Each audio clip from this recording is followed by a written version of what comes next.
Continuamos con unos problemas de hidrostática. Esto es una aplicación ya vimos en un video anterior, un problema donde habíamos dicho que un objeto que es más pesado que un líquido de densidad, en este caso ρ1, pero es más liviano que el líquido de densidad ρ2, va a terminar flotando en la interfase de estos dos líquidos, ¿no? Entonces vamos a ver este ejemplo. Aquí también nos dice que tenemos un tanque que contiene agua por encima de mercurio. El mercurio es más pesado, por tanto se va al fondo. Y un cubo de hierro de 60 milímetros de largo. Cada arista se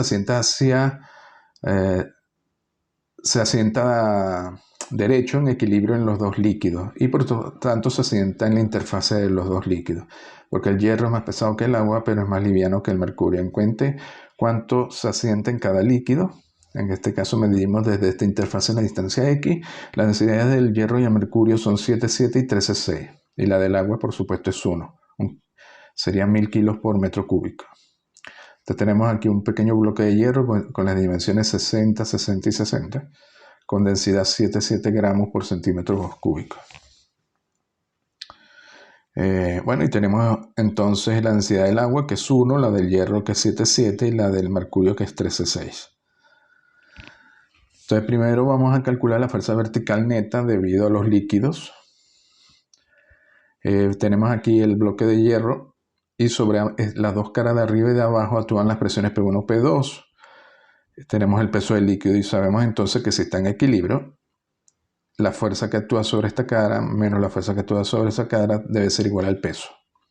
Es decir, la fuerza hacia arriba debe compensar el peso que está dirigido hacia abajo. Es decir, P2A menos P1A sería esta superficie transversal a las presiones. Tiene que ser la masa de hierro por G. Es decir, A por P2 menos P1 igual a MHG. A sería el área del bloque transversal. Es decir, el área va a ser 6 por 6, 36 centímetros cuadrados. MH masa del cubo de hierro. Luego aquí, bueno, tenemos esta ecuación. Vamos a necesitar otra ecuación que relacione las presiones con X para poder despejar X. Aplicamos el principio de Arquímedes. La diferencia de presión debe ser igual al volumen desplazado. La diferencia de presión que habíamos visto que era el peso del cubo tiene que ser igual al volumen desplazado por el cubo, porque aquí este cubo está desplazando dos volúmenes, el volumen ρ1 y el volumen ρ2, porque aquí está sumergido en el líquido ρ1 y aquí sumergido en este líquido que sería el mercurio ρ2. Por tanto, el peso MHG, que es A por P2 menos P1, tiene que ser igual a la suma de estos dos volúmenes desplazados. Es decir, va a ser la densidad del agua, que es ρ1 por G, por el volumen que va a ser el área A por esta distancia. Esta distancia es 6 menos X. Y la del mercurio sería esta de aquí, sería la densidad del mercurio por G, por el área, por esta distancia que sería X. Y bueno, ahora que ponemos esta ecuación acá. Luego, esto por tanto tiene que ser igual a la masa del bloque de hierro por G.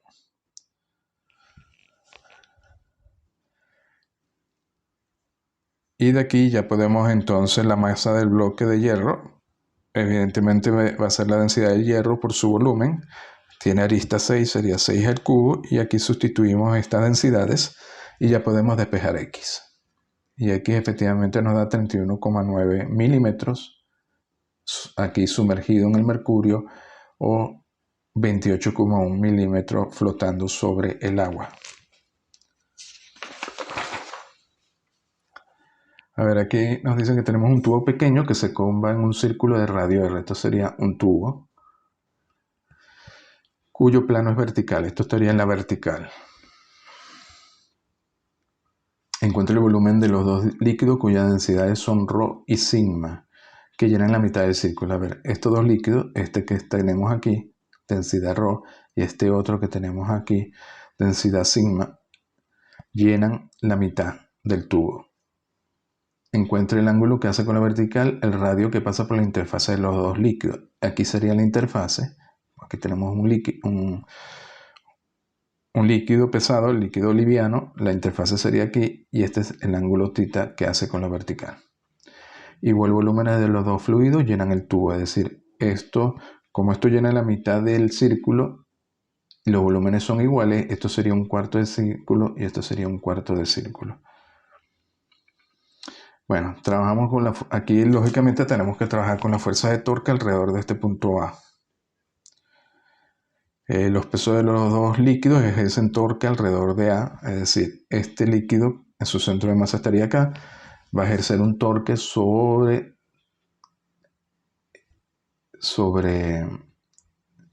el líquido si lo medimos con respecto al punto O.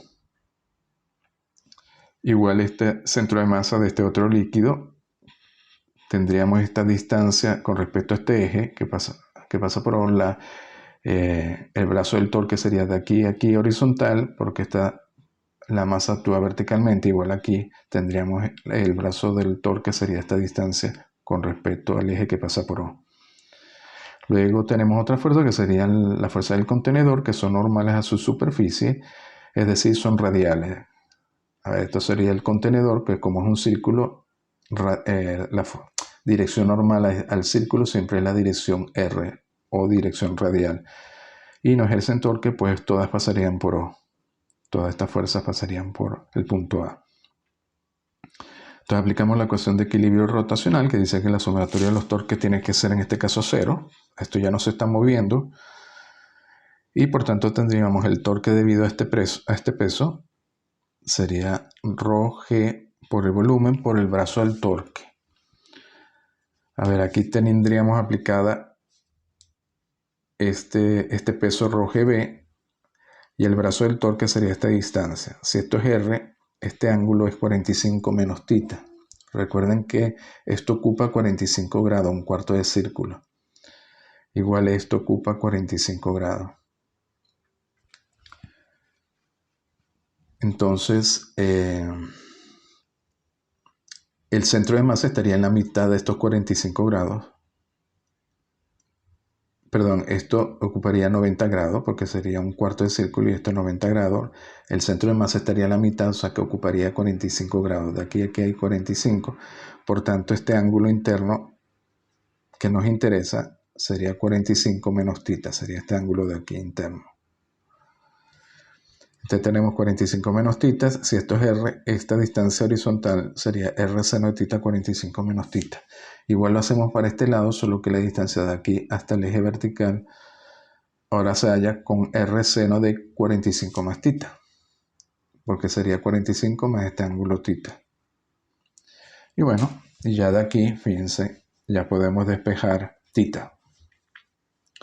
De hecho, podemos despejar tangente de θ haciendo el álgebra y nos queda esta ecuación.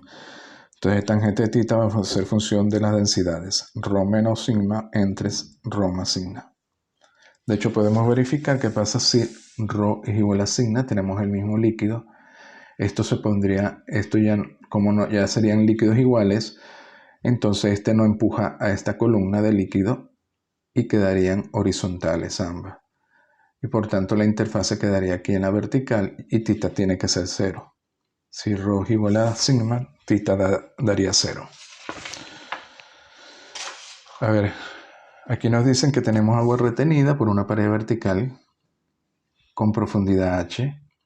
El agua ejerce una fuerza horizontal sobre la presa que tiende a deslizarla a lo largo de sus fundaciones o a volcarla alrededor del punto O. Verifique que la presión atmosférica se puede despreciar debido a que actúa sobre ambos lados de la presa. A ver, esta es la presa.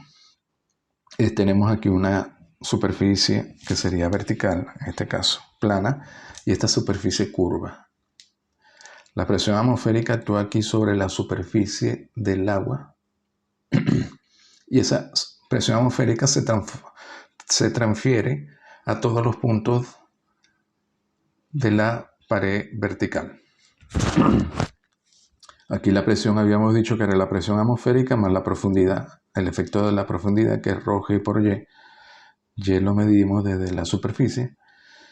Y la presión atmosférica sobre este lado de la presa actúa sobre este lado verticalmente, y sobre la parte curva actúa normal a la superficie curva. A ver, una forma de hacerlo intuitivamente, vamos a descomponer esta superficie curva en segmentos escalonados, unos verticales y unos horizontales, tantos segmentos como se quiera, con infinitos segmentos, de manera que estos segmentos, esta curva segmentada, si se hace muy pequeña, infinitos escalones, infinitamente pequeños, se va a ajustar a la curva que nos interesa. Entonces, ¿qué sucede? Que ahora verificamos que efectivamente hay segmentos verticales y horizontales, y la presión atmosférica entonces actuaría sobre estos segmentos verticales normal a ella, es decir, horizontalmente a ella hacia la izquierda, y sobre los segmentos horizontales actuaría hacia abajo.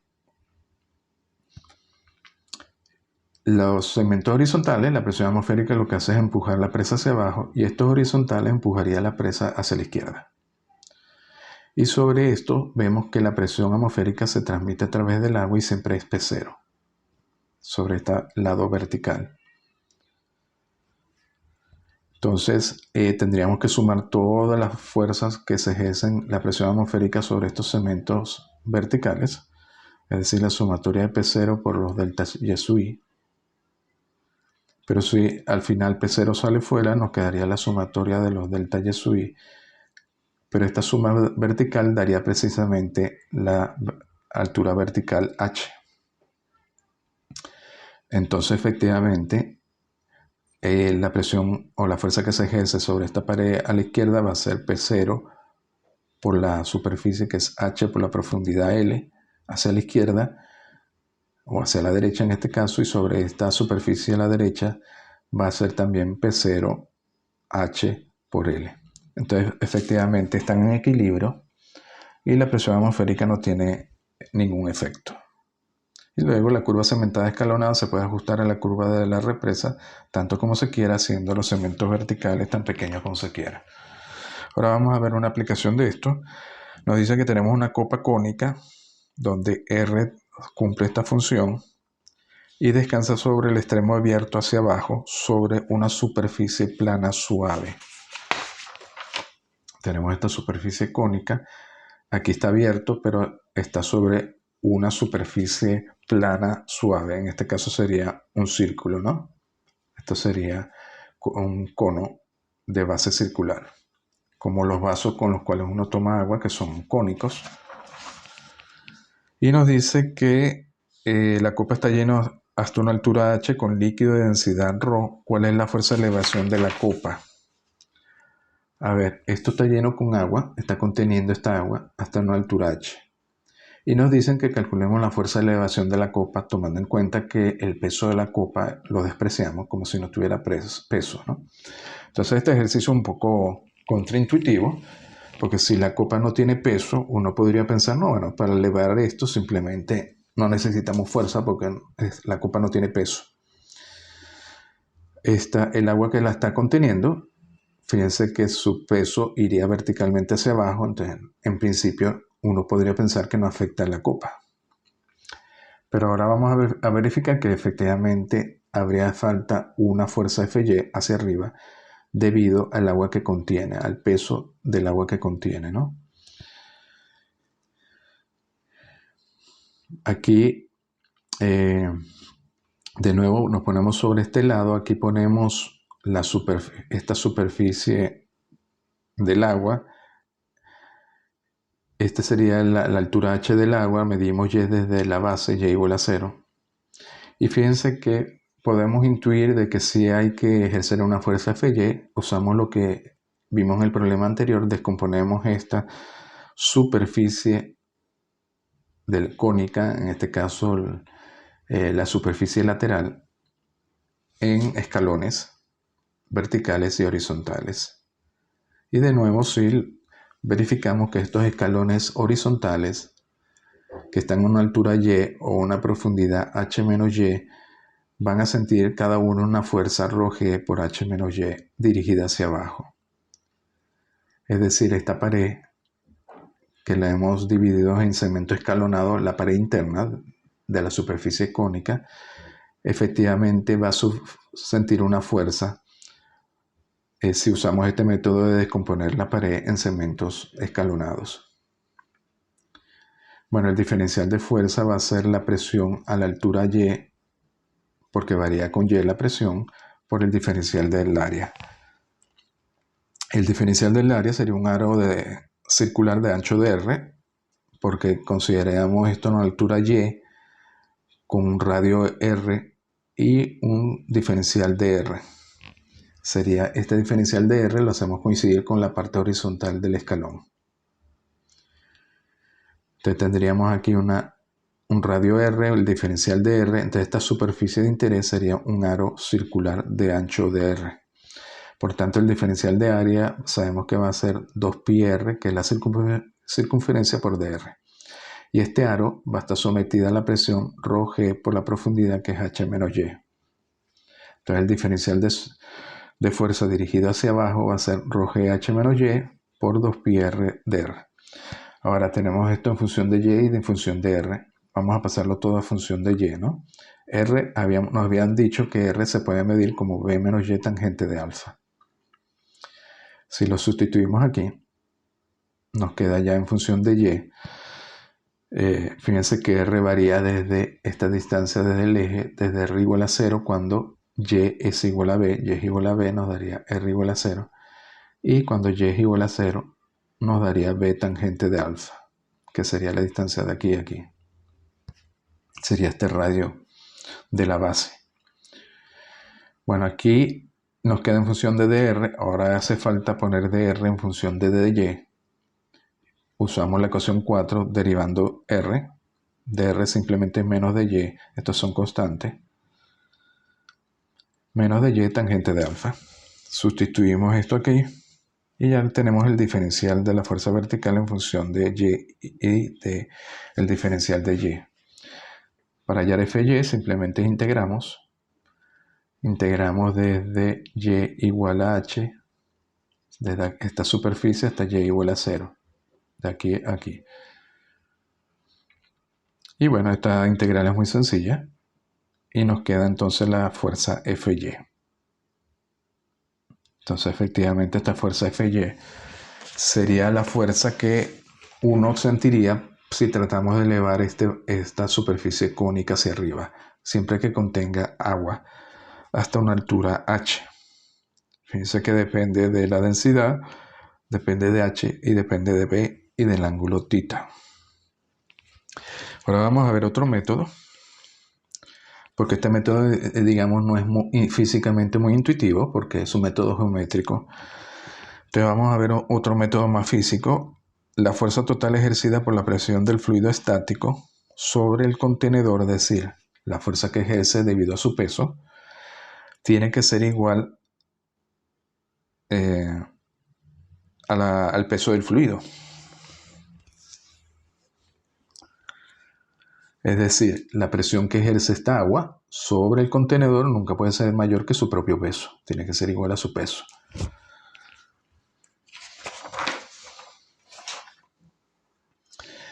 Ahora tenemos aquí el líquido. Fíjense que el líquido contenido forma un trapecio. El líquido se mantiene su forma. Fíjense que la única forma que este líquido mantenga esta forma es porque está contenido dentro de un contenedor. Y el contenedor es lo que hace que mantenga esta forma de trapecio, porque si no se desparramaría sobre una superficie horizontal. ¿Y qué fuerzas entonces tiene que ejercer el contenedor? Sus fuerzas de reacción de las paredes internas. Aquí ya vemos que efectivamente tiene que haber una componente horizontal, una componente hacia abajo, porque la fuerza de reacción de las paredes internas, en este caso las paredes verticales, oblicuas como estas dos, tendríamos la base y las paredes oblicuas. Esta sería la superficie del líquido. La fuerza de reacción normales va a ser normal a la superficie.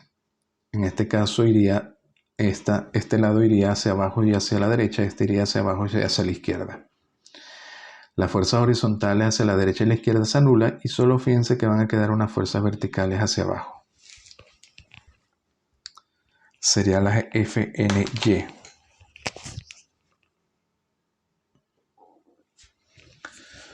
Esa fuerza vertical hacia abajo es precisamente la fuerza que va a originar que cuando tratemos de levantar ese cono, vamos a necesitar aplicar una fuerza igual a FNY. Luego, sobre la segunda base, esta sería la base. No es esta base, recuerda que está abierta, pero está sobre otra base. En este caso, la fuerza que actúa sobre esta base va a ser la presión del líquido a la altura y igual a 0 por la superficie A de la base. Y esta base reacciona con una fuerza normal, Fn. En este caso, Fn, lógicamente, tiene que ser P0 por A. Y fíjense que la fuerza de reacción de esta base va dirigida hacia arriba, porque esta va dirigida hacia abajo, que es la presión hidrostática del líquido. Por tanto, Fn en este caso, que va dirigida hacia arriba, la vamos a llamar Fb, porque es como si fuera una fuerza de flotación, y tiene que ser igual a P en 0 por A. P en 0 es la presión en la base cuando Y igual a 0, a el área de la base cuando Y es igual a 0. El área de la base es pi por r al cuadrado cuando r es medido en y igual a 0. R era b menos y por tangente de alfa, esto al cuadrado, y lo evaluamos en y igual a 0. Y simplemente nos da ρ g por h, que era algo esperado, porque este líquido aquí, en todas partes, la base va a sentir un líquido de altura h. De aquí a aquí hay h. Y la fuerza entonces sobre la base va a ser el área pi por el radio, es decir, pi por b menos y al cuadrado tangente de alfa al cuadrado con y evaluado en 0 por ρ GH. Y nos queda entonces esta fuerza FB. Luego, ¿qué hacemos aquí? Bueno, vamos a considerar aquí un diferencial de volumen del líquido a una altura h, un radio r y de un espesor de y, que actúa sobre este diferencial de volumen del líquido. Para que esté en equilibrio, actúa el peso de ese volumen que va hacia abajo, la fuerza Fy, que habíamos visto que hay una fuerza Fy hacia abajo, y la fuerza Fb, esta de la base que va hacia arriba. Entonces tendríamos W más Fy, tiene que ser Fb, y de aquí despejamos Fy, que es la fuerza vertical que nos interesa. Nos daría Fb menos el peso. Ahora necesitamos calcular el peso. El peso simplemente es ρg por el volumen. En este caso, este diferencial de volumen tendría un diferencial de peso ρg dB, o ρg por, esto sería una superficie circular de un disco, es decir, pi r cuadrado por el ancho del disco que sería de y. R de nuevo es b menos y tangente de alfa, lo colocamos aquí, nos queda e integramos y nos queda simplemente una integral en y. Ahora integramos entre 0 y h y hallamos el peso. Fíjense que aquí ya vemos que este peso no coincide con la presión o con la fuerza que siente la base, que es esta. Esto es distinto de esta. Eso quiere decir que hay una fuerza intermedia, en este caso sería Fy. Y luego lo que nos queda es simplemente despejar Fy como la diferencia, y efectivamente coincide con 8. A ver, en este otro nos dicen, calcule la fuerza con la cual la atmósfera presiona sobre un hemisferio, es decir, la mitad de una esfera, integrando, luego razone físicamente sin cálculo para obtener el mismo resultado. A ver, aquí tenemos la mitad de una esfera, es decir, un hemisferio. Tenemos la presión atmosférica. Lógicamente, como es una esfera, vamos a trabajar en coordenadas esféricas. Es decir, tenemos un diferencial de superficie, de esta superficie esférica, que está a un radio r constante, r mayúscula, forma un ángulo φ con respecto a z, y la proyección sobre el plano XY nos da este radio R minúscula que forma un ángulo θ con respecto a X. Luego, la presión atmosférica actúa normal en el hemisferio, es decir, en dirección radial hacia adentro, en dirección menos R, que sería esta dirección siempre radial. Siempre actúa radialmente hacia adentro, dirección menos R. La fuerza tendrá entonces dirección radial hacia adentro. La fuerza la podríamos descomponer en coordenadas cartesianas, X, Y y Z, o también como módulo de F en la dirección menos R. Aquí por simetría, este diferencial de superficie, podríamos conseguir un diferencial de superficie de este lado, que tiene componentes X y Y en dirección contraria. Por tanto, las componentes X y Y siempre se anulan y nos quedaría siempre solamente la componente Z. Como se trata de un hemisferio, no se compensa. Tendríamos entonces esta fuerza F en dirección radial y nos quedaría solo la componente Z o la componente vertical, que evidentemente Fz es directamente F coseno de phi en la dirección menos K.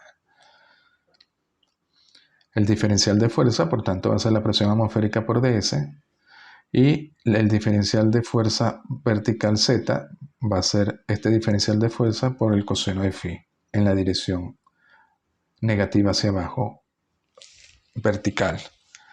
Bueno, aquí simplemente integramos ahora f de z. ds tenemos que ponerlo en coordenadas esféricas. Coordenadas esféricas de ds sería r seno de θ. Ese es r seno de phi, que sería esta distancia radial horizontal. R minúscula sería el radio de esta superficie, o bueno, en este caso sería un anillo de radio, entonces sería R seno de phi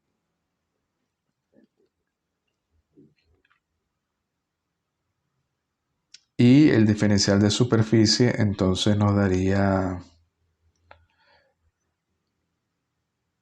el diferencial de superficie en coordenadas esféricas sería R cuadrado seno de phi.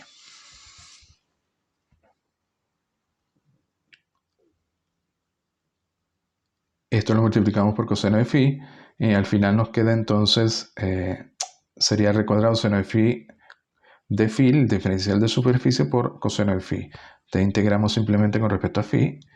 Phi iría desde phi igual a 0 aquí a phi igual a pi medio, porque es la mitad de la esfera.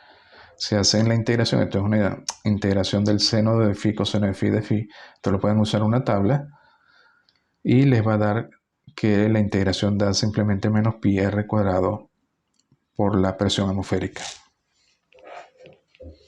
Es decir, f de z es la presión atmosférica multiplicada por el área transversal del hemisferio, que sería esta la base.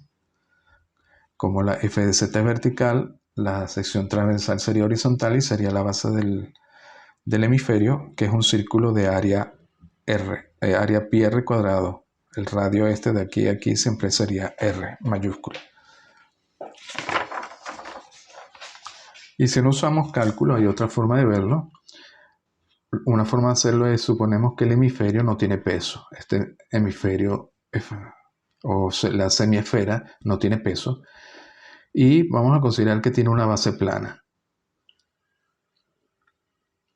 Esto es ahorita con la base plana y el hemisferio sería una superficie cerrada y estaría en equilibrio con la atmósfera. La presión atmosférica estaría ejerciendo presión sobre esta superficie plana y ella se mantiene estática, por tanto está en equilibrio con respecto a la atmósfera. Con lo cual la fuerza sobre la parte curva, la fuerza que ejerce la atmósfera sobre la parte curva, como está en equilibrio, debe ser igual a la fuerza que ejerce la atmósfera sobre la base plana. Pero sabemos que entonces la fuerza que se ejerce sobre la base plana es muy fácil de calcular porque la presión atmosférica va a ser siempre perpendicular a la superficie y el área de esta superficie es simplemente el área de un círculo pi r cuadrado. Entonces esta fuerza plana va a ser la presión atmosférica por pi r cuadrado. Y de aquí deducimos que la fuerza que se ejerce sobre El hemisferio va a ser simplemente el negativo de esta menos presión atmosférica por pi r cuadrado. Bueno, lo dejamos hasta aquí.